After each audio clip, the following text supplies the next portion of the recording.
పరకామణిలో ₹1,00,00,000 చోరీ. మన పెద్దలు ఒక సామెత చెప్తూ ఉంటారు. మనిషి కొట్టే దెబ్బ కనిపిస్తుంది కానీ దేవుడు కొట్టే దెబ్బ కనిపించదు అని చెప్పేసి చెప్తూ ఉంటారు.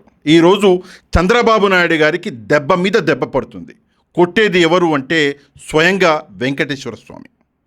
ఎందుకు వెంకటేశ్వర స్వామి చంద్రబాబు నాయుడు గారికి దెబ్బ మీద దెబ్బ కొడుతున్నారు అంటే, చంద్రబాబు నాయుడు గారు వెంకటేశ్వర స్వామి పవిత్ర ప్రసాదమైనటువంటి లడ్డూని రాజకీయాల్లోకి లాగిండు. వెంకటేశ్వర స్వామి ప్రతిష్టని రాజకీయాల్లోకి లాగినటువంటి వ్యక్తి చంద్రబాబు నాయుడు గారు. అందుకే ఈరోజు చంద్రబాబు నాయుడు గారి మీద దెబ్బ అన్నది పడుతుంది. ఏ రోజైతే చంద్రబాబు నాయుడు గారు తిరుమల లడ్డూలో కల్తీ అని చెప్పేసి రాజకీయాలు మొదలుపెట్టిండో ఆ రోజు నుంచి హెరిటేజ్ షేర్ వాల్యూ అనేది పడడం అన్నది మొదలైంది. ఈరోజు హెరిటేజ్ షేర్ వాల్యూ అన్నది నిజంగా పతనావస్థకి చేరిపోయింది. హెరిటేజ్లో ₹1,000,00,000 నష్టం అన్నది చంద్రబాబు నాయుడు గారికి, ఆయన కుటుంబ సభ్యులకి ఈరోజు కలుగుతున్నది. హెరిటేజ్లో ఇన్వెస్ట్మెంట్ చేసినటువంటి వ్యక్తులు ఈరోజు తలలు పట్టుకొని కూర్చోవలసినటువంటి ఈ సమయం అన్నది మనం చూస్తున్నాం. పరిస్థితులు మనం చూస్తున్నాం. ఎందుకు జరుగుతుంది ఇది? కేవలము వెంకటేశ్వర స్వామిని, తిరుమల లడ్డూని రాజకీయాల్లోకి చంద్రబాబు నాయుడు గారు లాగారు. అందుకే ఈ పతనం అన్నది జరుగుతున్నది. సరే, చంద్రబాబు నాయుడు గారు, ఆయన కొడుకు నారా లోకేష్ గారు ఈ తప్పు చేశారు. మరొక వైపు పవన్ కళ్యాణ్ గారు కూడా ఈ తప్పు అన్నది చేశారు. కాకపోతే పవన్ కళ్యాణ్ గారికి వెంకటేశ్వర స్వామి కొట్టినటువంటి దెబ్బ మన తెలంగాణలో మనం చూసినాం. అబ్బా అన్నాడు ఆ దెబ్బకి. కాకపోతే కవర్ చేసుకున్నాడు, అది వేరే సంగతి అనుకోండి. ఏది ఏమైనప్పటికీ కూడా వీళ్ళు దేవుళ్ళని రాజకీయాల్లోకి లాగకుండా ఉండవలసింది. కానీ అతిపెద్ద తప్పు అనేది చేశారు. వీళ్ళు చేసినటువంటి తప్పుల్లో పరకామణి చోరీ అని చెప్పేసి వైఎస్ జగన్మోహన్ రెడ్డి గారికి ఒక చోరీని ఆపాదించేటటువంటి ఒక ప్రయత్నం అనేది చేశారు. మీకు గుర్తుండే ఉంటుంది.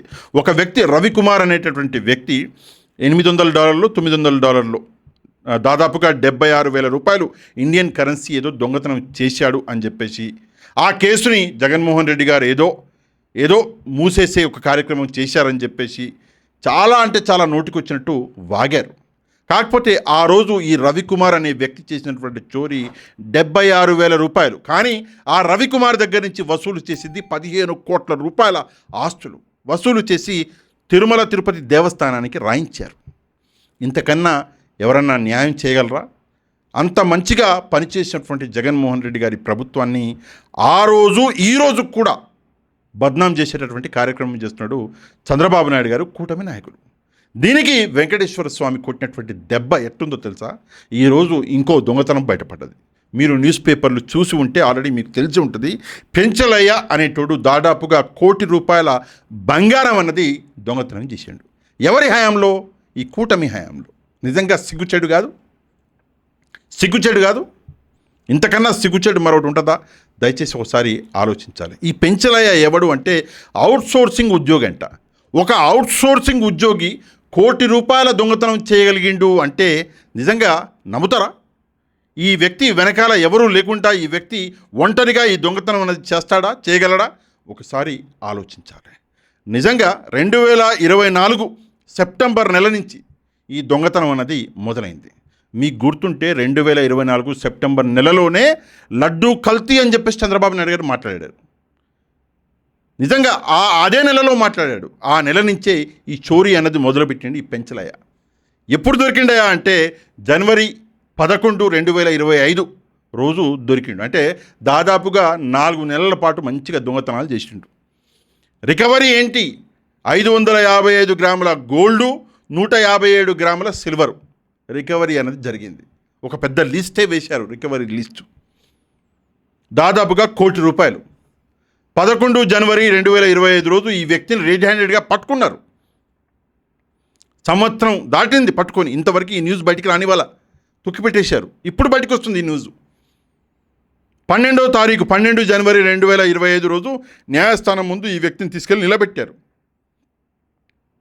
ఇమ్మీడియట్గా కొద్ది రోజుల్లోనే ఈ వ్యక్తికి బెయిల్ వచ్చేసింది. ఎట్లా వస్తుంది? ఎవరు ఈ వ్యక్తి వెనకాల లేకపోతే ఒకసారి మనం ఆలోచించాలి. ఒక అవుట్సోర్సింగ్ ఉద్యోగి ఇంత పెద్ద తప్పు చేయగలడా? ఇది నిజంగా అసాధ్యం. ఈ వ్యక్తి వెనకాల ఎవరున్నారు అన్నది ఒకసారి ఎంక్వైరీ చేయాలి. ఇది చేయవలసింది ఎవరు? పోలీసులు. ఏం చేశారు? బెయిల్ ఇచ్చారు. నిజంగా న్యాయస్థానం ముందు సాక్ష్యాలని ప్రొడ్యూస్ చేసి ఒకవేళ టీటీడీ కొంచెం బలంగా నిలబడి ఉంటే బెయిల్ అనేది వచ్చేది కాదు. ఈ వ్యక్తి వెనకాల ఎవరెవరు ఉన్నారో అన్నది సంగతి బయటపడేది. కానీ చేశారా? చేయలేదు. చాలా ఈజీగా ఆ వ్యక్తిని వదిలేశారు. ఎందుకు? ఎవరో పెద్దలు ఉన్నారనే కదా. ఇది ఒక ఎత్తు అయితే, ఈ వ్యక్తి దొంగతనం చేసినటువంటి ఈ బంగారం ఏదైతే ఉందో పెద్ద పెద్ద జ్యువెలరీస్లలో ఈ బంగారం అనేది మార్చాడు ఏదో అని చెప్పేసి చెప్తున్నారు. ఈరోజు న్యూస్ పేపర్లో నేను చదివా, జాయ్ అలుకాసు, మలబారు, ఖజానా వంటి అతిపెద్ద జ్యువెలరీ షాపులు. మరి వాళ్ళందరిలో అక్కడ ఎందుకు ఎంక్వైరీ చేయలేదు? ఎవరైతే ఆ బంగారాన్ని తీసుకున్నారో వాళ్ళని ఎందుకు అరెస్ట్ చేయలేదు? ఆ జ్యువెలరీ షాపుల్ని ఎందుకు సీజ్ చేయలేదు? చేయాలి కదా మీరు. నెక్స్ట్, ఈ వ్యక్తి ఇక్కడ దొంగతనం చేసినటువంటి బంగారాన్ని బ్యాంకులలో తీసుకెళ్ళి పెట్టినట్ట. మరి ఆ బ్యాంకుల్ని ఎందుకు మీరు క్వశ్చన్ చేయలేదు? ఎందుకని చెప్పేసి ఆ ఎంప్లాయీస్ని అరెస్ట్ చేయలేదు? అది కూడా తప్పే కదా. చట్టంలోకి అది కూడా వస్తుంది కదా. దయచేసి ఒకసారి ఆలోచించాలి. ఇది ఒక పెద్ద కుట్ర, ఒక చైన్ సిస్టమ్. ఈ పెంచలే లాంటి వాళ్ళు ఇంకా చాలామంది ఉంటారు. దీన్ని ఒక ఆర్గనైజ్డ్ పద్ధతిలో నడిపిస్తారు. నడిపించేవాడు ఎవడో ఉంటాడు. ఈ పెంచలే అనేటోడు ఒక వేలు లాంటి వాడు. ఒక మనిషికి వేలు ఇంత ఉంటుంది కదా, గోరు, అట్లా మొత్తం వ్యవస్థ ఇది. ఈ వ్యవస్థని ఆపాలి అంటే మొత్తం ఎంక్వైరీ అన్నది జరగాలి. ఒక జాయ్ అలుకాస్ లాంటి, మలబార్ లాంటి, ఖజానా లాంటి అంత పెద్ద పెద్ద జ్యువెలరీలు ఇన్వాల్వ్ అయ్యాయి అంటే ఒక చిన్న పెంచలయ లాంటి వ్యక్తి ఉంటే ఇన్వాల్వ్ అవ్వరు. వాళ్ళు ఎవరో దీని వెనకాల పెద్దవాళ్ళు ఉన్నారు, పెద్దవాళ్ళ హస్తం ఉంది. వాళ్ళెవరు అన్నది బయటికి రావాలి. అండ్ ఈ కేసు లాస్ట్ ఇయర్ జనవరిలో బయటకు వస్తే, ఎఫ్ఐఆర్ జరిగితే ఇంతవరకు ఇది ఎందుకు బయటికి రాలేదు? దయచేసి ఒకసారి ఆలోచించాలి మనం. కేవలము 75,000 రూపాయల ఇండియన్ కరెన్సీ అంటే ఫారిన్ కరెన్సీని కన్వర్ట్ చేస్తే 75,000 రూపాయలు దొంగతనం చేసినటువంటి ఈ రవికుమార్ అనేటటువంటి వ్యక్తి గురించి ప్రపంచం మొత్తానికి తెలిసింది. 1 కోటి రూపాయల దొంగతనం చేసినటువంటి ఈ పెంచలే గురించి ఎవరికి తెలవదా? ఏంటిది? నాకు అర్థం కావట్లా.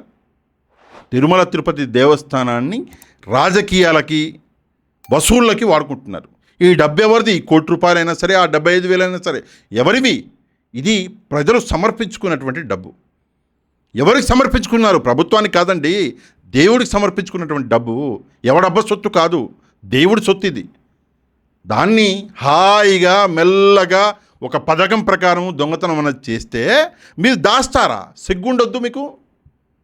అండ్ ఈ విషయాన్ని దాచి ఏమంటున్నారు? 75,000 దొంగతనం, 75,000 దొంగతనం అని చెప్పేసి, పరకామణి దొంగతనం అని చెప్పేసి పేరు పెట్టారు జగన్మోహన్ రెడ్డి గారికి ఆ పరకామణి దొంగతనానికి. మరి ఈ పరకామణి దొంగతనాన్ని ఏమనాలి? ఒకసారి ప్రజలు ఆలోచించాలి. వెంకటేశ్వర స్వామి జోలికి ఎవరొచ్చినా కూడా ఈ రోజు వరకు నిజంగా మనమందరం ఆశ్చర్యపోవాలి. సెప్టెంబర్ 2024 చంద్రబాబు నాయుడు గారు తిరుమల లడ్డు అని రాజకీయం మొదలు పెడితే అదే నెల నుంచి హెరిటేజ్ షేర్లు పడిపోయినాయి. ఈ దొంగతనం పెంచలే అనేటోడు చేసింది దొంగతనం సెప్టెంబర్ 2024, అదే నెల. యాదృచ్ఛికం ఇది కాదు కదా. అండ్ ఇందులో ఇన్వాల్వ్ అయిన వాళ్ళందరూ పరిస్థితి ఈరోజు చూడండి. దీని గురించి మాట్లాడిన వాళ్ళు, తిరుమల లడ్డు కల్తీ అని చెప్పేసి మాట్లాడిన వాళ్ళ పరిస్థితులు ఈరోజు చూడండి. ఒకసారి ఆలోచించండి. బిఆర్ నాయుడు గారు మొన్నటికి మొన్న ఆయన పెద్ద రాద్ధాంతమే జరిగింది. ఎవరు బయటపడేసింది? వెంకటేశ్వర స్వామి. దయచేసి ఒకసారి ఆలోచించాలి. ఆలోచించి దేవుళ్ళని రాజకీయాల్లోకి లాగాలి. అసలు దేవుళ్ళని రాజకీయాల్లోకి లాగాలి అనుకునేవాడే మూర్ఖుడు. ఏదో 4 ఓట్లు పడతాయి, ఏదో ఒకసారి అధికారంలోకి వస్తాం అని చెప్పేసి మనం ఆలోచిస్తే మనం లేకుండా పోతాం. సంవత్సరాల కొద్ది కష్టపడి యాడికో తీసుకెళ్తే కంపెనీని, ఆ కంపెనీ షేర్లు మొత్తం పడిపోయినాయి ఈరోజు. అండ్ మీరు చెప్పినటువంటి కల్తీ ఏదైతే ఉందో ఆ కల్తీలో ఎవరెవరి ఇన్వాల్వ్మెంట్ బయటపడ్డది ఈరోజు? అందరూ మీకు సంబంధించిన వాళ్ళే. మరి కల్తీ చేసింది జగన్మోహన్ రెడ్డి. ఇంతకన్నా సిగ్గుచేటు మరొకటి ఉంటుందా? దయచేసి ఒకసారి ప్రజలు కూడా ఈ కుట్రల్ని అర్థం చేసుకోవాలి. ఈ పెంచలయ అనేటోడు 1 కోటి రూపాయలు దొంగతనం చేసిండు అంటే వీడు ఒంటరిగా చేసినటువంటి దొంగతనమా, లేదా ఈ వ్యక్తి వెనకాల మరి కొంతమంది ఉండే ఆస్కారం ఉందా? దయచేసి ఈ నా ప్రశ్నకి కమెంట్ రూపంలో సమాధానం చెప్పడం మాత్రమే కాదు, మన ఈ వీడియోని ఒక లైక్ చేయండి. ఎవరైతే మన ఛానల్ని సబ్స్క్రైబ్ చేసుకోలేదో ఛానల్ని కూడా సబ్స్క్రైబ్ చేసుకోండి. నెక్స్ట్ వీడియోలో మళ్ళీ కలుద్దాం. అంతవరకు థ్యాంక్ యూ వెరీ మచ్. జై హింద్.